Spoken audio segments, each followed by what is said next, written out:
he had to go into the other room, and I'm like, oh my gosh, like I think like my heart just broke. I'm like, please, like I don't think I've ever seen him cry before, and I still never did, but I'm like, oh my God, oh, can't believe I just did that. Welcome back to Win the Night podcast. I am your host Josh, and as you might notice, we are in a different setting today. We were welcomed in David and Hayley's home. Please introduce yourselves. That's right. We live here. Yeah, we do. This is our house. Oh yeah, It's your domicile. So we've been talking about this for a while, and so it was cool to have you guys on individually, but now I'd like to ask you more about you guys. And I know we Hayley, we touched on this when you and I talked, which was mostly towards the end, which was a good segue into this conversation, which was like where you guys met. And so we'll just start from like the beginning of where you guys met. We'll just kind of rewind it, and just from each of your perspectives, what that was like. First meeting each other and first talking, and then realizing like, yeah, I think I kind of like this person. Hayley, you get the lead. All right. Yeah, so at this point, I was just kind of done with dating apps. Just had something recent happen to me that was like, that turned me off. I'm just like, I don't want to do this anymore.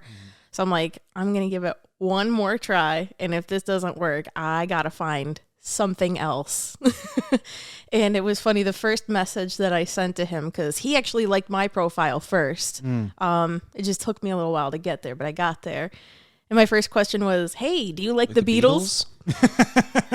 Well, it's funny because when we talk about the Beatles, it's one thing you and I talked about, David, was that like for me, at least growing up, like the Beatles wasn't a thing that like we were really into.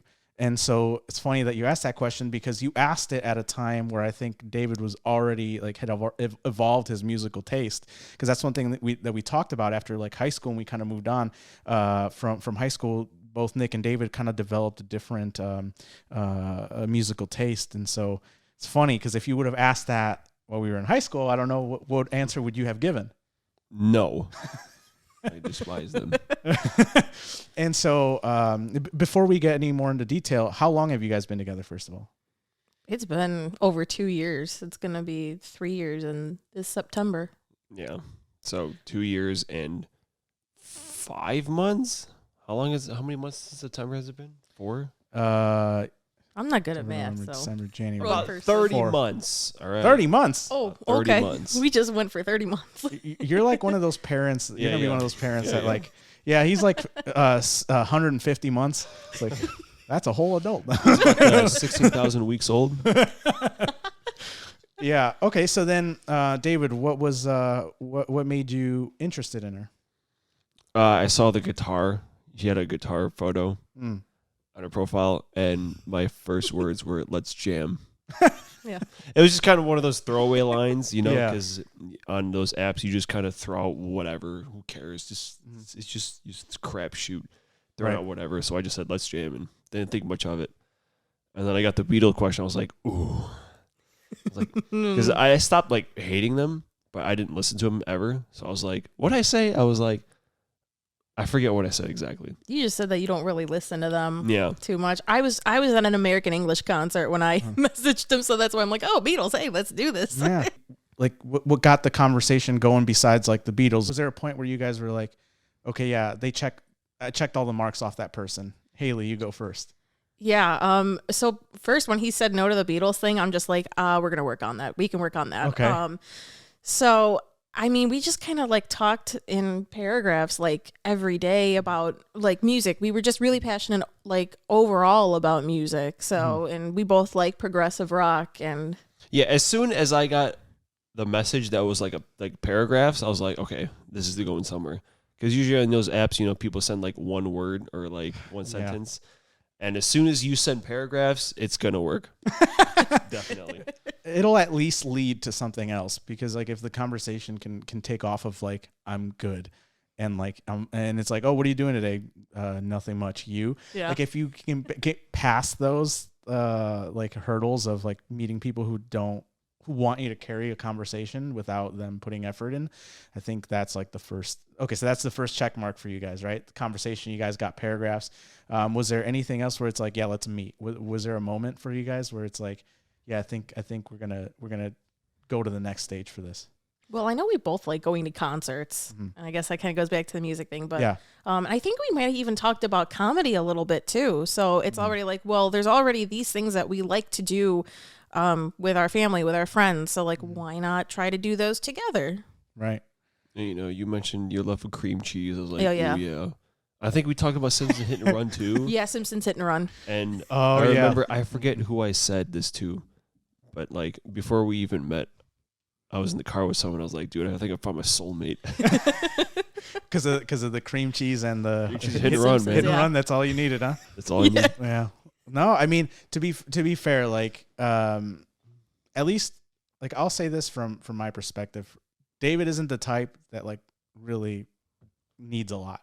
This is just from my perspective, but obviously you have a more in-depth perspective. What have you learned about David since you met him, about like his quirks and things that you were like, yeah, that's cool, or maybe we can work on this?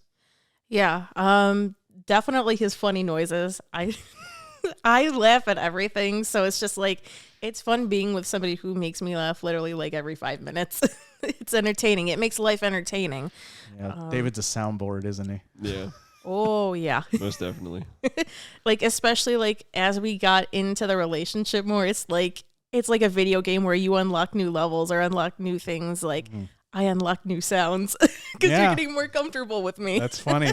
and so like, what was your was there a list? Had you thought about like when you went into the dating pool, like did you set aside a list of like, these are things that I'm looking for in a partner, and like what was it that that you were really looking for in someone before you went on the date? I needed them to have a college degree, because if they did not, my parents would be like, what are you doing with your life? And I'm just like, okay, the least I can do for y'all is do that. So Yeah. And David, for you, like obviously like I've been around you in like the different situations that you've been in, and so like the previous relationship wasn't like a fun one, and from what I've seen, from what I saw, right? So for you, like what was it that you were trying to like ensure for when you guys started dating this time? Just someone who, like, just wasn't trash, basically. Define that. What does that mean? You know, just someone who just like won't vanish, or, you know, not respond, or just like barely be there, or like don't care, you know? And I don't think you do any of those things. I think I care too much of anything. So Well, I mean, it helps that you're still here. So that yeah. so check number one. So then, what has your relationship looked like from the beginning versus now? Oof. I mean, I think it kind of started off as any relationship would, like, you know, a few of the, you know, awkward kind of dates, you know, like getting to know each other. And even like doing things out of your comfort zone. Cause I remember one of our dates was going to see a horror movie. And I think that was like one of the first ones I ever saw. So I wasn't really super into that, but now I think it's really cool. So just stuff like that, stuff that, you know, you compromise on, and I don't know, just kind of stuff like that. And so you mentioned the first couple of dates. What, from your guys' perspective, what were the first couple of dates like? You mentioned like awkward a little bit, but how did you guys get past that? Well, our first date, we ate at a little restaurant that neither of us have tried before. And so I'm like, cool, like we get to try something new together. That's pretty bonding. And after that, funny, because American English was playing right next door, and there was also a Pink Floyd tribute band. So he told me he likes Pink Floyd, and I'm like, I like American English and the Beatles. So, you know, best of both worlds. Why don't we do that? Yeah. And it was actually really funny because I got him to dance on our first date, and I now I did can't, the twist. I can't get him to dance for my life now. The twist. You did the twist. Yeah. What does that mean? It's, Like the game, the twist? You ever see, you ever see Ferris Bueller? No, I know what you're talking about though. Yeah. Okay. So thank you for demonstrating. I was like, I think I know I've heard of it, but I just don't. When it comes to movies, I'm not the guy. Like I'm not the one you want to ask. But like if like I'll see things here and there, like memes. I'll see videos and stuff like on YouTube shorts. So like that sounded familiar. But as soon as you did it, I was like, okay, now I know what you're talking about. But then once you had David, what was that like for you? It was kind of just weird, not gonna lie. What was weird about it?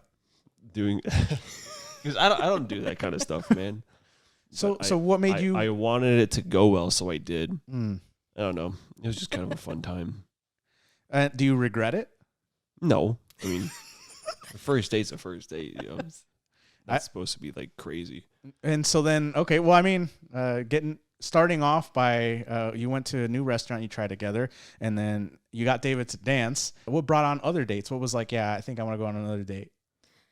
He was fun, but the one thing that stood out to me is that he was writing down, like he was typing down songs he enjoyed into his phone. And I'm like, oh, I told him that I really like the Beatles, and now he's like writing these songs down to, I'm assuming, go home and listen to them or whatever. And I'm like, wow, like that's really thoughtful. And for you, what was it that was like, yeah, I think I want to go on another date? I wasn't trash. I thought you were cute. Well, yeah. I mean, that's a plus, right? Like, I think it's basically. I mean, you know, you seemed like having fun, liked having fun, going out and doing stuff.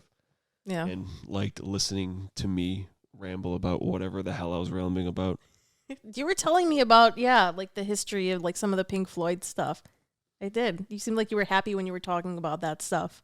Yeah, it was just nice because the last one was just into shit music. So it's very nice that I found someone who like likes the same kind of music, despite it being the only thing you ever listen to. But that's okay. That's okay. Okay. And so we talk about a lot of similarities. What are the differences? Hayley likes to schedule every minute of the day. And even today, she was like, so what time are we doing all this stuff? And I was like, I don't know. Figure it out later. And I'm like, I got to get home. I got to get dressed. I got to get ready. And I got to be home at this time if I'm going to do this and be on time. Like, yeah, I'll just ask later. That's fine.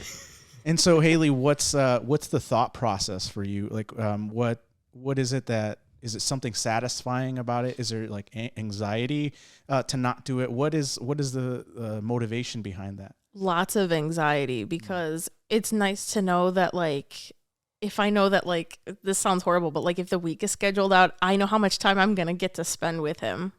Oh. Yeah. David, did you know that? Yes, I knew that. And so then tell me, Hayley, what's something that's different from your perspective? David mentioned the time scheduling stuff, but what is something that you notice that's like something you have to get used to?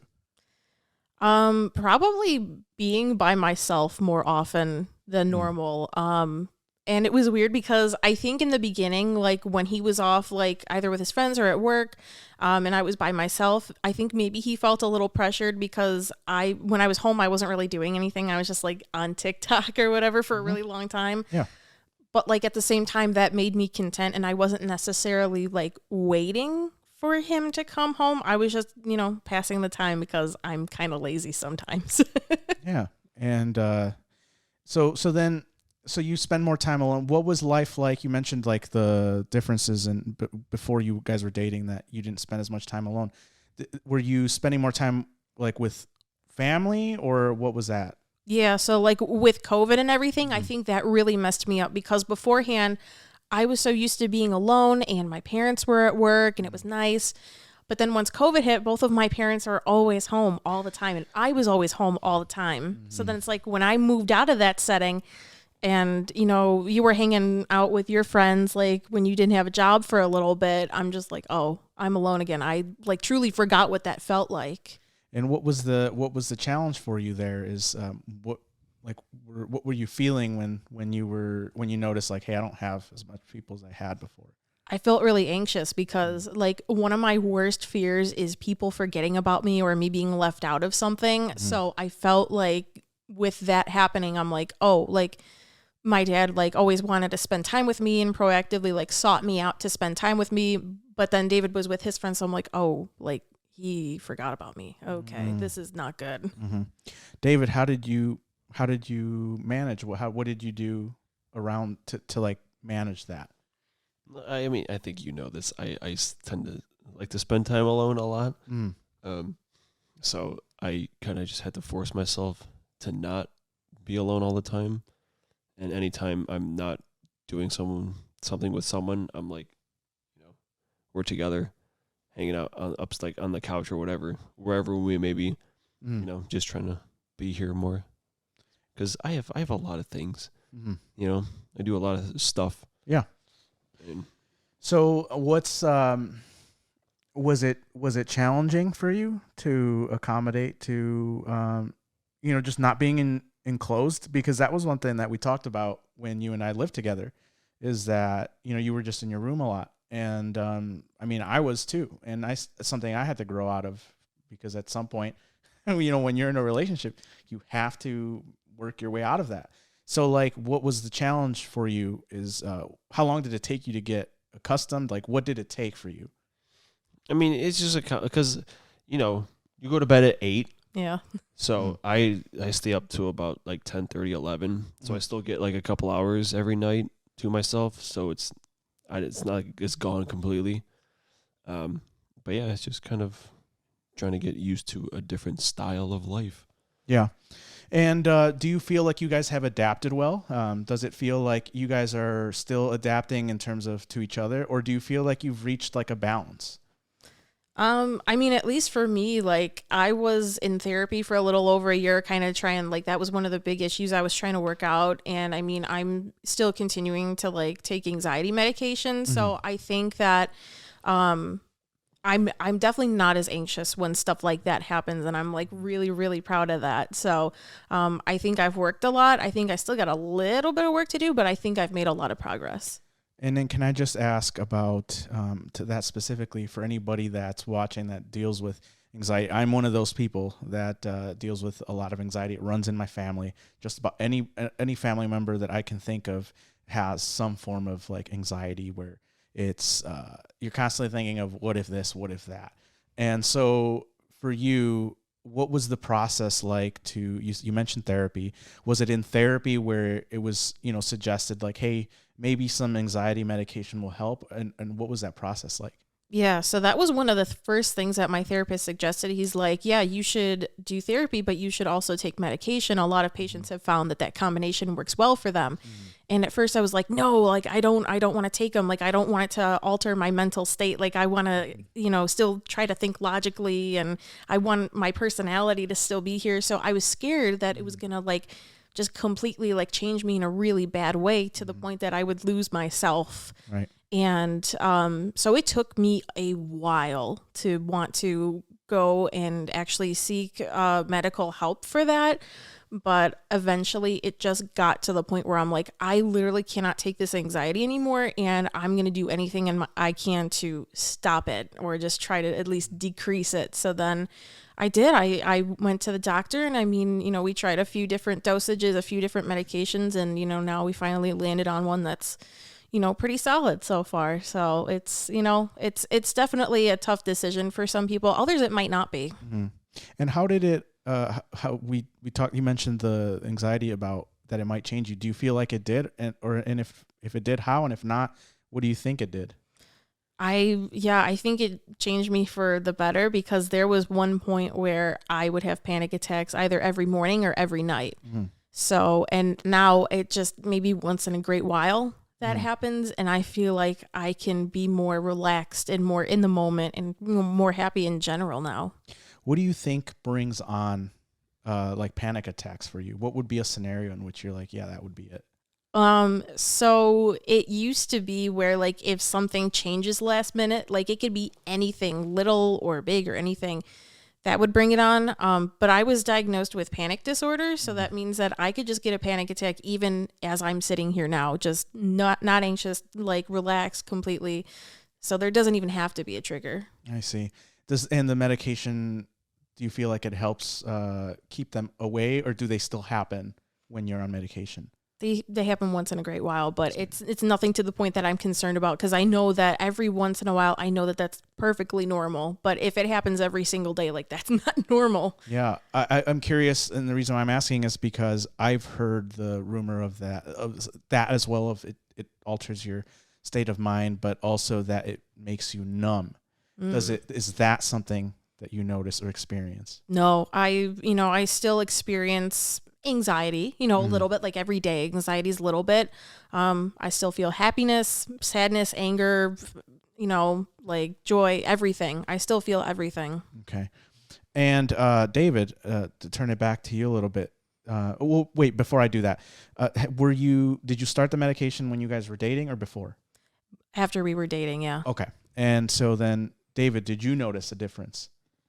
Yeah, most certainly. What was something you noticed that like stood out to you? Is like, yeah, something's different. The amount of panic attacks, because it was very frequent. Well, how did you handle that? Like, what was it like for you the first time? How did it happen? If you don't mind me asking. It's just like, you just don't really know what to do. Like, especially me, because I don't have like anxiety or panic or any of that stuff. I'm just like, I just exist, right? So when it happens, it's like I don't know what to do, because I don't know how it feels. I don't know how to fix it. It's just like I just kind of freeze, Is it like sporadic? Like it's just like you mentioned, it's just can happen out of nowhere. Like you'll just be sitting there. Is that what you experienced? Like just you guys were hanging out and then only a few times. I just like most of the time it was at night. Yeah. Or morning. I think maybe once or twice it was just during the day, and you're like, oh God, it's happening again. I feel I'll give you an example. Of how my anxiety happens, and it wasn't like this. It evolved. Like it wasn't. I didn't have it quite as bad, or maybe I just didn't notice it until I was an adult. But in the recent years, it went from just the feeling of like, oh, what if I do this wrong? What if I do that wrong? And it's like this building, like this feeling in your chest of like the pressure of feeling like your chest is going to explode. Like that was what I felt. But what I developed was, and I think this was because of work, because I was in a really stressful work environment, that I started working from home, like in my bed. And like, that's the worst thing you can do, is because you associate like your sleep time with work. And so now when you should be thinking about going to sleep, you're thinking about work. And so that's what I didn't know I was doing. And so at night now I have issues where sometimes like I'll wake up in the middle of the night and be like, oh God, I'm supposed to be asleep right now. What if I can't get back to sleep? What if I lose sleep this whole night? What if I only get 2 hours? I need to be up at this time. And it just like does that. Is that something to what it feels like for you, the panic attacks? Yeah, it's almost like you were saying, like you feel it in your chest first. And once it gets like full-fledged panic attack, you almost feel like you can't breathe. Like, you keep trying to catch your breath and you're hyperventilating and you can't breathe. And it's just, you forget about everything else around you. And you're pretty much at that point just focused on either your problem or I'm going to die from this panic attack. Mm-hmm. How did you develop anything to like talk yourself down in therapy? Was there anything that you guys worked on to cope when you do have a panic attack, or to get yourself down from a panic attack? Yeah. So one of the things he told me was, he said, when you're not in panic attack mode, when you're with David, tell him what you need from him. So then that way, when it does come on, he'll know what to do. If I was ever by myself, I knew to like go to maybe somewhere that was a little bit quieter. You're okay. Like you've had panic attacks before and you've gone through it and you're still here. Like you're going to be fine. Like basically take what I've learned from past panic attacks and apply it to this one. And well, you mentioned past panic attacks. Is that something you've had your whole life or something that evolved later? So I had my first panic attack, I think, when I was in high school.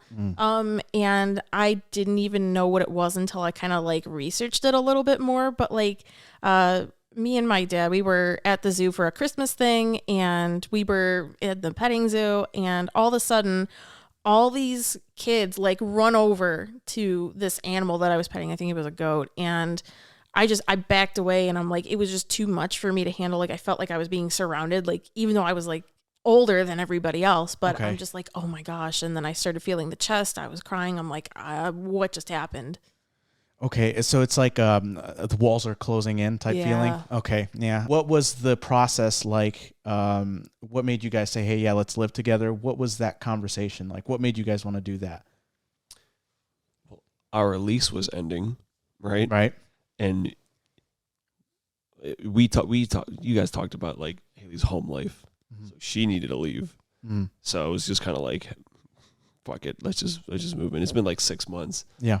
Kind of early, but whatever. We both kind of in the shitter right now. So when you change home environments, this is something that I experienced for the first time as well with living with a partner, is when you live with somebody, you have to, like, you're with them all the time, right?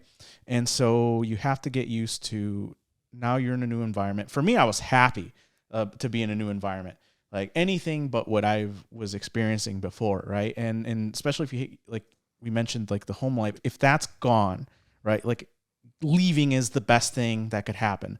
What was the feeling like for both of you guys when you moved out? I cried. I hated it, honestly. And like, I really hated leaving my dad because we were so close, and because we would hang out all the time, and because like my room was my space, and it felt like it was my safe space.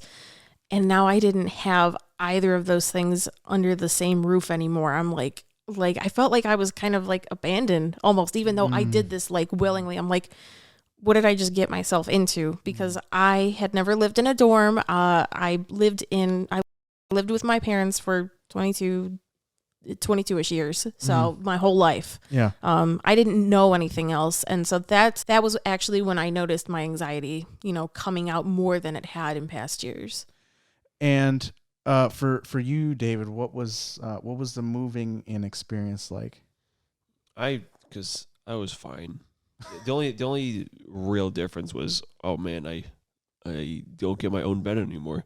That was pretty much it. I remember the last time I slept at the apartment. I was like, man, this is the last time we were sleeping alone for like ever. Wild. And what was this something that I don't think gets talked about much is what's it like sleeping next to somebody all the time? I mean, unless you have siblings, right? There's really no other experience you'll have with that. What was that like?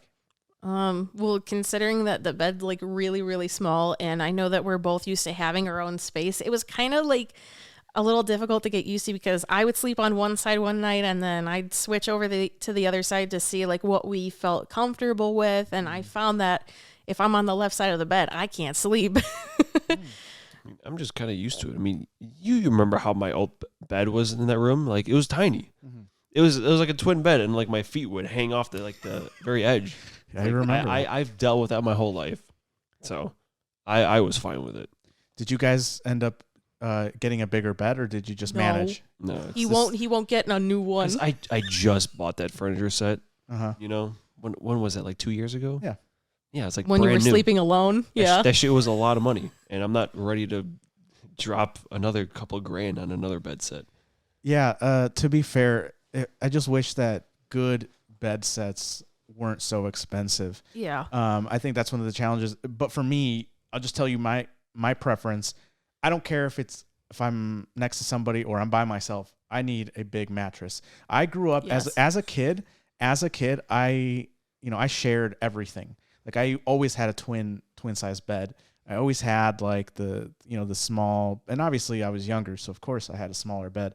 But when I started going to my friends' houses, I started seeing like they get bigger beds. Like, they have entire bed sets, bed frames, like for almost grown adults, for teenagers and kids and all that. I was like, I'm still sleeping in a twin size bunk bed, And so for me, when I became an adult, that's one of the things that I wanted to have for me was I need a bigger bed. Don't care if someone's there or not. I need space to just have space, just to know that I have it.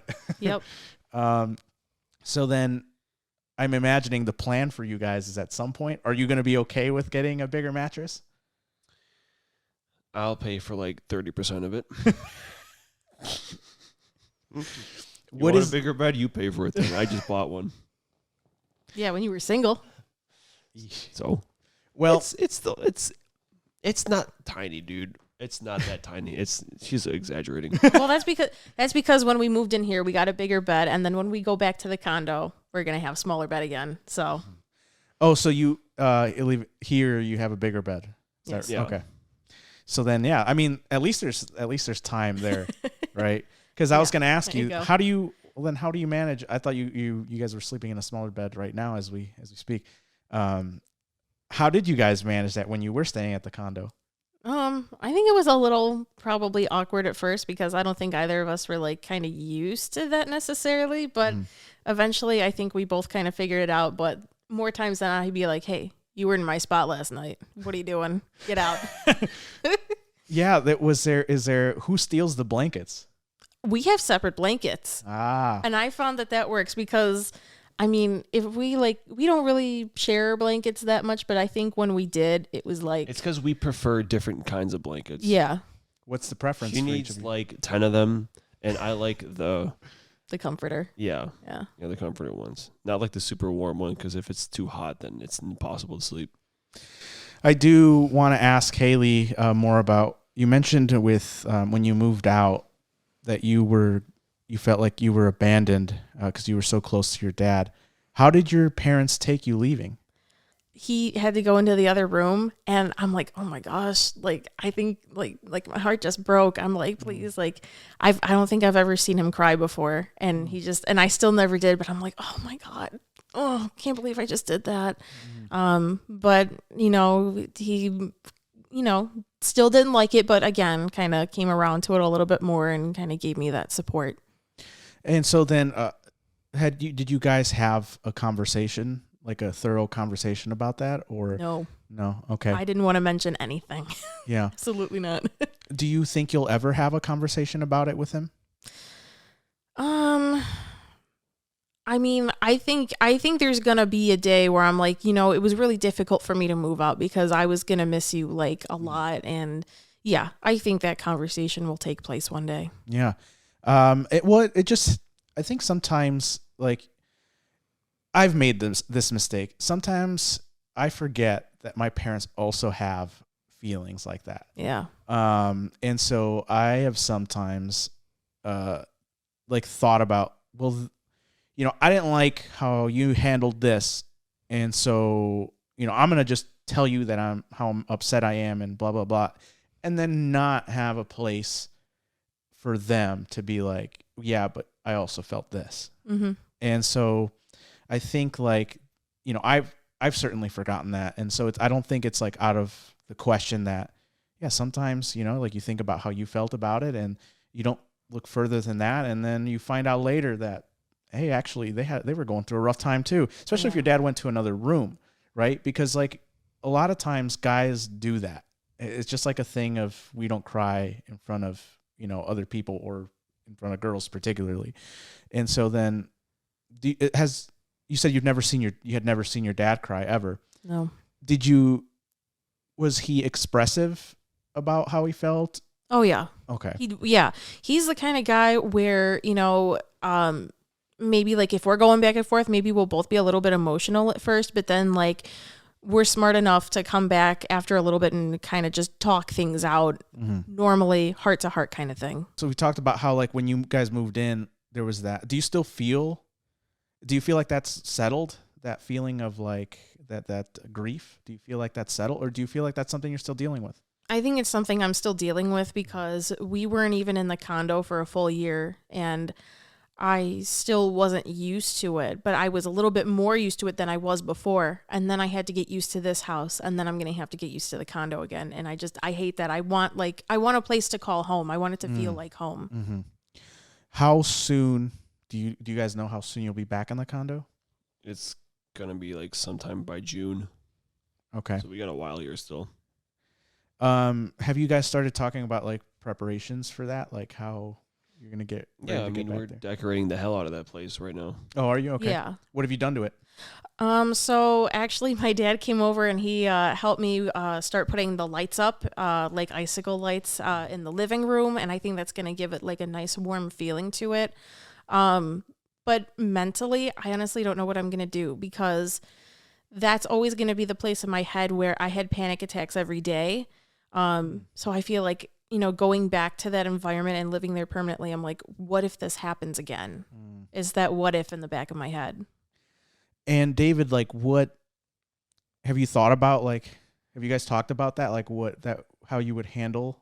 I'm just not ready for the damn people upstairs. That too. That's the only thing. What's going on with that? The floor creaks. Oh, honestly, you remember like when we were moving, and I mentioned how like if I heard creaking upstairs, we would have been out of there, and like they didn't. I swear, when we bought the place, it was like a couple days later before anyone even showed up back there. I just feel like people paid them to leave so they wouldn't creak, so someone would buy it, and now we're stuck there. Yeah.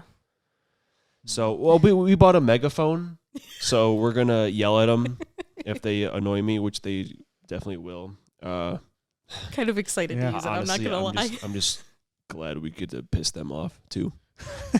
Well, there's a challenge, right? Because Anthony and I are roommates, and we were okay where we were living until there was a big family that moved in upstairs with a lot of kids, and you are like, I'm talking about all times in the night you're hearing like kids screaming and running around, and it's just like it almost feels like there's no set bedtime. Like these kids rule that house. And even, you know, Anthony at some point, like I woke up to him like screaming, like, shut up. And like I woke up confused. I told him, I was like, man, I thought I was back in boot camp for a minute. Like all this screaming going on. I was like, I woke up like, what are we doing? Like, what's happening? And he was like, yeah, I think we need to move. That's literally the difference, because we were happy there until all that noise started happening. So, do you know are those people still there? Well, it's because they rent upstairs. Like when we moved there was different people living up there. Okay. So, and now there's like the goddamn college girls or some shit who like smoke weed in the garage and shit. And so like I always give them dirty looks anytime I saw them outside. I'm gonna go to war with them. I remember because we practice at the condo, and one time they were like super stomping upstairs, and I screamed, like, "You got a problem, bitch," or something like that. Like I will go to war with these fucking people, because it's bullshit. Because we're the ones who own it. Like we own that property. They fucking rent. So like, why should they? Like they shouldn't have the right to anger us. You know, like that's bullshit. You know, like because you guys are rent too, so you can just leave whenever. It's fine. Yeah. But we have to sell the fucking thing, so like we're just kind of stuck there, and I don't want to deal because we just bought it, we just moved. I don't want to deal with like reselling and trying to find somewhere else, and because anywhere you go, it's going to be an issue. Something's going to piss you off, like until you get to a house. I wonder why I thought with condos you also like buy them. I thought that was just in general how you do. You just buy them. I wasn't aware you like could rent them. Yeah. I mean, I guess if you own it, you can rent it to people, you know, if you want. I don't know who actually owns it, obviously, but it's definitely not those two. I wonder why, like, it's weird because I thought with condos you have that whole, it's like a house, but like, you know, you'd think that like there's no upstairs, like it's just your house, like there's no separate dorm. I wonder why then they would just sell. It's like a half condo, isn't it? Technically. Yeah, it was also listed as a townhouse, but like townhouses are like side by side, like you get the upstairs and the downstairs type of thing. But this is like 4 in a house. That's an interesting setup. But I getting sidetracked a little bit. I was curious about like you mentioned with your dad that he came to decorate, so he's been over to the condo. Yeah, as time went by, I think they got a little bit more used to it, and you know, my mom started visiting, and you know, would bring us food once in a while, and now my dad's coming over a little bit more often too. So I think it's really nice. Granted, it was soon. Like, Yeah. admittedly, it was a bit soon, but like, Yeah. we were both kind of like, what are we gonna do now? Mhm. You know, You were in a situation where it's like you needed a roommate, and also like you also were looking to get out. It's just like life doesn't have, and I've run into that as well, where like I technically when I moved in with my ex, it was definitely I felt early, but like I was also in the same position. Like I was not happy where I was, and I wanted to get out as soon as possible.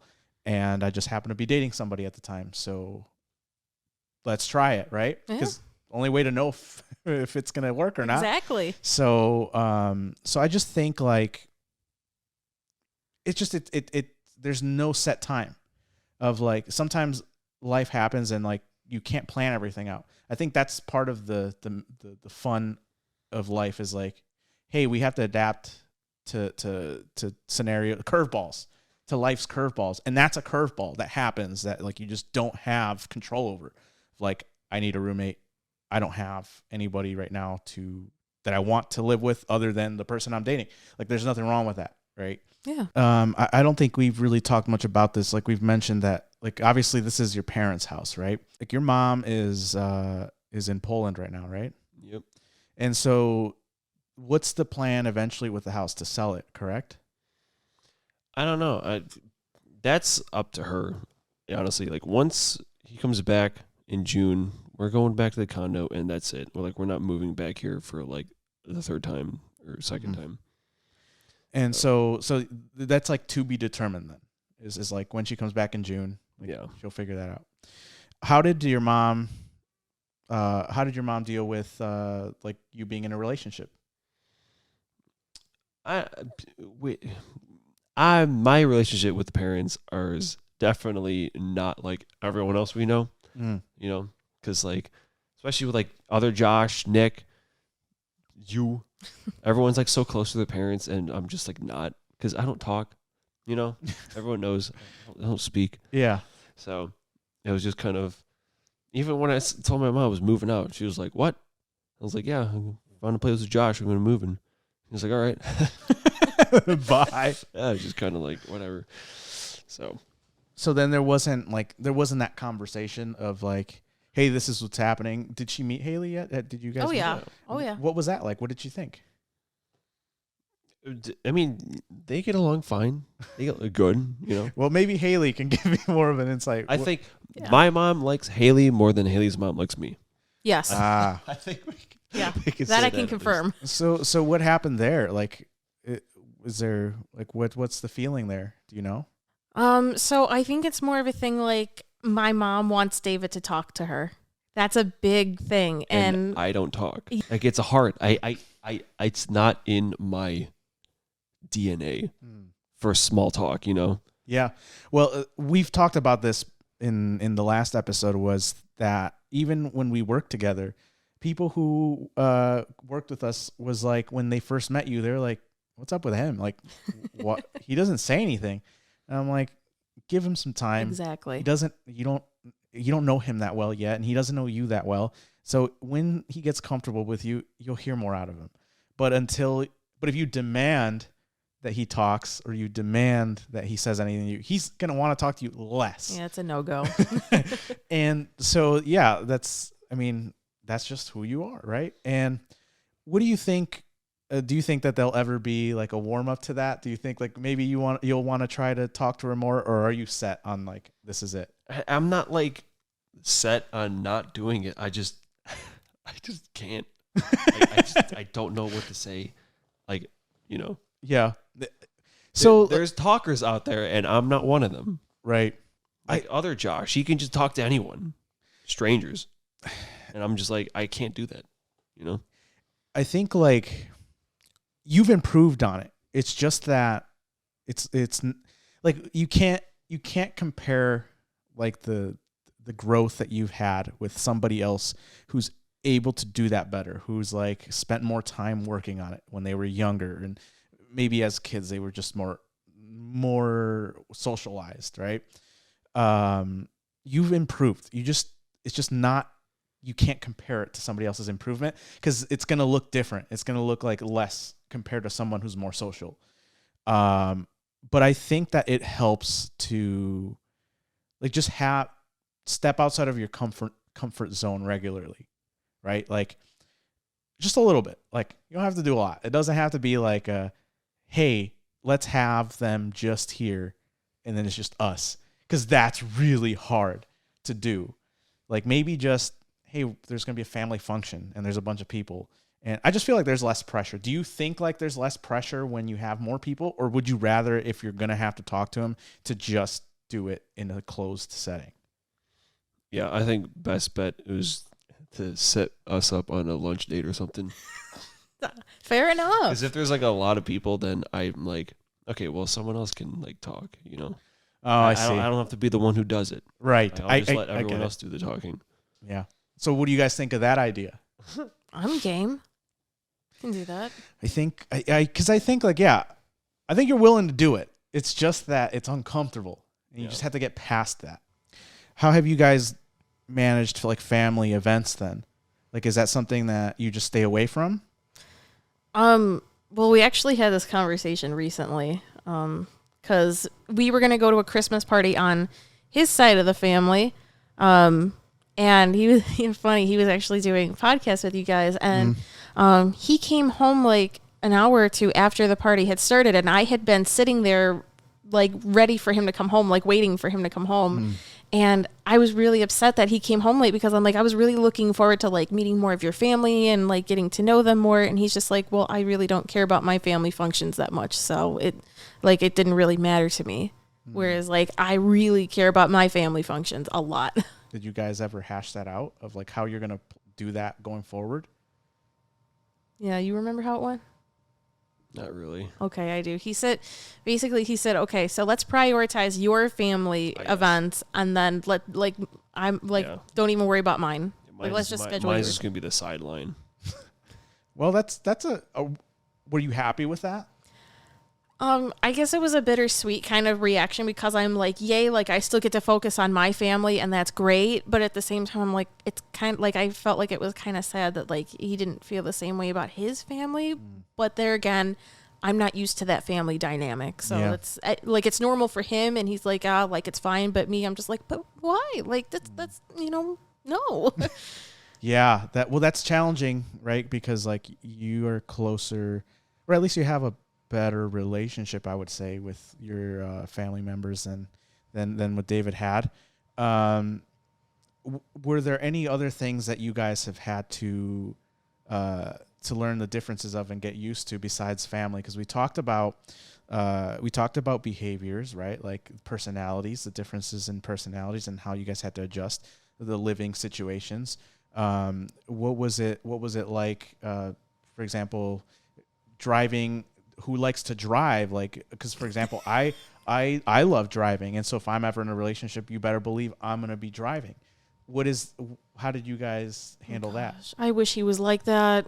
He gets to be passenger princess like 80% of the time, and I have to drive, and I'm like, no. Puppy. We have a special guest. Oh, wait, hold on. Oh no, Ivy Bear. Oh. Hey, baby. The whole gang's coming down. Oh yay! Oh, no, Mishu's going away. Okay, bye, Mishu. That's kind of like my episode with a cat. Now we have dogs. Oh, that's right. That's funny. We keep having animal guests. Yes. So I guess with that, you said you were hoping that he was more of a driver. So he's more of a passenger. You don't like driving as much, I assume? I don't like driving at all. I don't. I was hoping, I'm like maybe it was a little sexist to think this way, but I'm like, he's the guy, he's gonna drive, and I'm gonna be fine. Right. No. It kind of depends on like, what we're driving to. Like if it's somewhere that I wanted to go or was my idea, I'll drive. But if it's her idea, her thing, she'll drive. Well, that makes sense. Yeah. We are running short on time, so I do want to kind of conclude with a few questions for you guys. I'd like to start with, if you could give your guys' like like your dating advice for your guys' younger selves, what would it be? Probably, it's okay that you're not dating at a really young age because people don't really know what they want most of the time when they're that young anyway. Just know what you want. Know what you want in a person. Know what you want in a lifestyle because that's going to be it forever, essentially. Yeah. David? Have more flattering Facebook profile pictures. Yes. Because I don't know if you remember, but like when we started dating, my picture was just like me, like this. And my dad looked it up.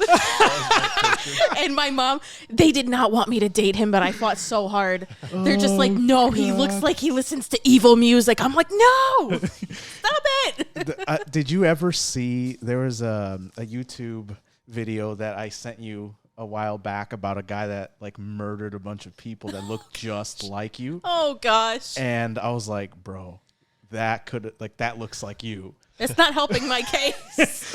Well, it's funny because like that's something that like it's just you just had this look to you of like this dude hates everybody. Yeah, because that was COVID, so I couldn't get a haircut. That's why I was. Oh, that's right. Yeah. That was another reason. It's a reasonable explanation. That's a fair point. But maybe don't give it a death stare. Funny, Yeah. That's solid advice. Anything else that you can think of? Put your Facebook on private. Yeah. Or that. Yeah, dude. Her dad knew everything about me before we even met. He knew everything. It was crazy. He was even telling me stuff I didn't know about him. I'm like, what? Well, yeah, that's pretty. Yeah, see, the thing is, when you're younger, and this was a thing for me too, is, and I don't know, maybe it's still the case for you, but I used to rant a lot. It was Facebook was kind of like a diary for me, and that's what I realized was not a good idea. Yeah. Do you feel like that's something that's changed? Yeah. I don't know. Sometimes I just get mad or whatever. But no, I don't do a lot of rants nowadays unless it really angers me. But yeah, I don't know. It's hard to answer that because it's like, even with failed relationships, you always learn something. Yeah. So like, I don't know what I would change or like give advice. Just like, yeah, dude, just kind of be you. Right. Someone's eventually going to like you. Sure. So I think that's solid advice. Is there any last minute advice for anybody who's watching, who's maybe new to dating, or anything that you can think of that might be helpful for somebody who's in a relationship, or maybe somebody who's looking for a relationship to begin with? Yeah. Learn your partner's love language and cater to them, and respect boundaries. Boundaries is a big one. David? yeah, just kind of course, me just being like, yeah, whatever. That's standard. Yeah, I don't know. Just don't rush it, honestly, because if it's not working, it's not going to work. Don't try to force it. If it's meant to be, then it'll fall into place. Yeah. Thank you guys for your time. I really appreciate you guys making time for this. And we'll definitely have more to talk about next time we have you guys on. Perfect. Thank you and good night.